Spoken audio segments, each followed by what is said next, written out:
Hi, this is my farm. There's 180 acres of corn, soybeans, and wheat here that I grow in rotation, and most of it's irrigated because in Caroline County we have pretty sandy soil. It doesn't hold a lot of moisture, so sometime throughout the growing season we'll usually need to supplement the rainfall with irrigation. We have a lot invested in inputs between fertilizer and seed and chemicals and labor, and we want to have a return on our investment at the end of the year. In the past, I've used diesel fuel as an energy source to generate electric and pump the water through the irrigation system, and now I've converted all that over to electric from the power company, as electric is about a third of the price of diesel is for an energy source. Hi, I'm Dean Fisher with the Maryland Energy Administration, where our mission is to promote affordable, reliable, clean energy. Let's look at how some of Maryland's grain producers are lowering their costs through energy efficiency measures. Jim, this pond here is a pretty important part of your farm. A very important part of the farming operation. That supplies the water for the irrigation. This is the pumping station. What used to be here was a diesel engine that burned about $6,000 or $7,000 worth of diesel fuel per year. And now we've converted it over to use electric directly from the power lines, which are nearby, at hopefully a cost of less than $2,000 a year. Now, because the power lines were close, it was very cost effective for you to make this upgrade, and we're estimating you're going to save about 87% of your energy needs. I hope I do, and yes, it was cost effective because we didn't have to bury wire very far. And it's moving how much water? Pumping in 500 gallons a minute, and there's times that it'll have to run 16, 18 hours a day. And an ancillary gain from this is the fact that the electric solid-state motor is more reliable and less maintenance. Hopefully it will last longer, no oil to change, no belts to replace, not as many moving parts, so it should be more trouble-free, more idiot-proof. Just walk down and push a button.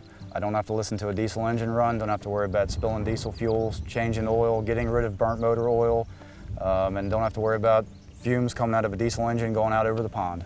You've got to be pumped about that kind of upgrade. Exactly. After the grain is harvested, it needs to be dried. Let's take a look at a farmer in Kent County to see how he's using energy efficiency to improve his grain drying operation. Trey, you run one of the larger agricultural operations here in Maryland. Can you tell us a bit about Harborview Farms? Yes, I'm a fourth-generation farmer. We've been in Rock Hall, Maryland the entire time. My father's still very active. We run it together. And we're currently growing corn, wheat, and soybeans, kind of the typical farm for the Eastern Shore of Maryland. One of my goals is to make it so that the farm is sustainable, both economically, environmentally, and as well as in terms of energy and carbon footprint.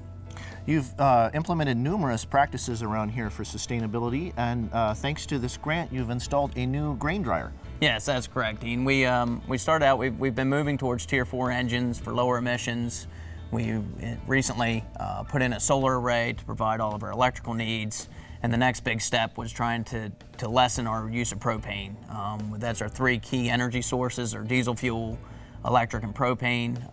We were looking at it. We had an old dilapidated dryer. Probably could have gotten a few more years out of it. We had been repairing it for the last few years. I think it was installed in 1978 or 79. We didn't need a whole lot more capacity relative to what we're growing. We'd installed a second dryer in about 96, and that had kind of helped us to maintain capacity. The problem was the old dryer was extremely inefficient. When we installed it, propane was cheap, so it wasn't that big a deal. It had a great capacity. It just used a lot of propane. I would say the amount of propane that it was using relative to a new dryer was probably unknown to my father and myself.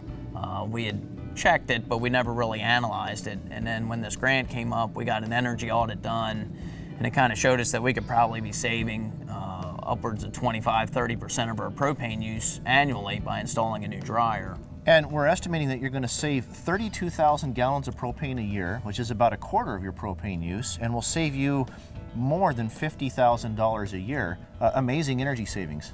Yes, that's correct. We're pretty excited. The world's becoming greener, more environmentally sensitive, and we feel like we have to do our part. Harborview Farms is one of just 3 grain drying projects funded by the Mathias Ag Program. To learn about these and other agricultural energy efficiency projects in Maryland, visit us online.